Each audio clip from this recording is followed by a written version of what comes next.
एक बार चल के लड़के को देख तो लो। मेरा दावा है कि लड़का तुम्हें बहुत पसंद आएगा। बाला बहुत अच्छा लड़का है। हाँ हाँ बेटी, हम लोग तुम्हारे दुश्मन तो नहीं है। किसी अच्छे लड़के से ही तुम्हारी शादी करवाएंगे ना। आखिर तू हमारी इकलौती बेटी है। अच्छा ठीक है माँ, अब ज्यादा भावुकतापूर्ण शब्दों का इस्तेमाल ना करो। मैं चलने के लिए तैयार हूँ। चलो फिर, बिना देर के हम सब चलते हैं। सभी बाला के घर पहुँचते हैं। अरे क्या बात है बहन जी, अभी तक आपका बेटा नहीं आया?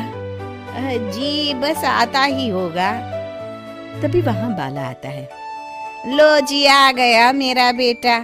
ये लोग तुझे देखने आए हैं और ये इनकी बेटी नम्रता है।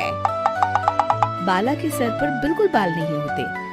ये देख नम्रता और उसके परिवार वालों की आंखें फटी की फटी रह जाती है। ये तो टकला है। हे भगवान, माँ पिताजी, आप दोनों एक टकले से मेरी शादी करवाने वाले थे। अरे ये तो पूरा उजड़ा चमन है। देखो बेटी, इस तरह किसी का मजाक उड़ाना गलत है। किसी के बारे में इस तरह की बातें नहीं करते। बालों का क्या है, वो तो आते जाते रहते हैं। लड़का टकला है तो क्या हुआ, इंजीनियर है, अच्छा खासा कमाता है। आप चुप रहिए जी। इसकी तरफदारी इसलिए कर रहे हैं क्योंकि आपके भी सर पर बाल नहीं है। मैंने तो आपसे शादी कर ली, मगर मैं अपनी बेटी की शादी एक टकले से बिल्कुल नहीं करवाऊंगी। अरे ये क्या, कब से आप लोगों ने टकला टकला लगा रखा है? और माफ करना, तुम भी कोई हूर की परी नहीं हो। तुम लोग मेरे घर में आकर मेरी ही बेइज्जती कर रहे हो। निकल जाओ यहाँ से। हाँ हाँ तो जा रहे हैं ना, हमें भी यहाँ रुकने का कोई शौक नहीं है। नम्रता और उसके परिवार वाले उठकर वहाँ से जाने लगते हैं। तभी नम्रता का छोटा भाई जाते जाते कहता है, टकला, तेरा बाप टकला। और इस तरह बाला का रिश्ता टूट जाता है। फिर एक दिन सड़क के किनारे एक आदमी घूम घूम कर कंधी बेच रहा होता है। कंधी ले लो, कंधी, एक से बढ़िया एक कंघी ले लो, नए जमाने की कंघी ले लो। अरे भाई ये ले लो।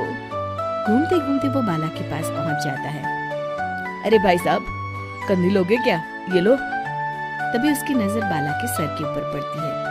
अरे माफ करना भाई साहब, आप इसे लेकर क्या करोगे? आपके सर पर तो बाल ही नहीं है। आपका तो स्टेडियम पूरा खाली है। चलता हूँ, कंधी ले लो, कंधी ले लो। कंधी वाले की बातें सुनकर बाला को बुरा लगता है। उस समय बाला को ऐसा महसूस होता है कि उसके लिए दुनिया में सबसे कीमती कोई चीज अगर है तो वो सिर्फ बाल है। बाला सड़क पर चलते हुए लोगों के बाल बड़े गौर से देखता है। चलते चलते बाला एक मंदिर के पास पहुंच जाता है। हे भगवान, तुमने ये मेरे साथ क्या किया? थोड़े से बाल अगर मुझे दे देते तो तुम्हारा क्या चला जाता? सारी दुनिया मेरा मजाक उड़ाती है। अरे भाई, आज पहला इंसान देख रहा हूँ जो मंदिर आकर भगवान से अपने लिए बाल मांग रहा है। बेटा, भगवान ने तुम्हें सब कुछ तो दिया है। अच्छी सेहत है, अच्छी नौकरी है। लगता है तुम्हारी तबीयत ठीक नहीं है। घर जाओ, सब ठीक हो जाएगा। बाला वहां से चला जाता है। घर पहुंचकर बाला खाना खाता है और अपने कमरे में सोने के लिए चला जाता है। फिर सुबह जब बाला सोकर उठता है तो आईने के सामने अपने आप को देखकर हैरान हो जाता है। बाला के सर पर एकदम घने बाल आ जाते हैं। बाला खुशी से झूम उठता है। अरे ये तो चमत्कार हो गया, मेरे सर पर बाल आ गए। लेकिन ये हुआ कैसे? दोस्तों, अगर आप इस कहानी का दूसरा भाग देखना चाहते हैं तो हमें कमेंट कर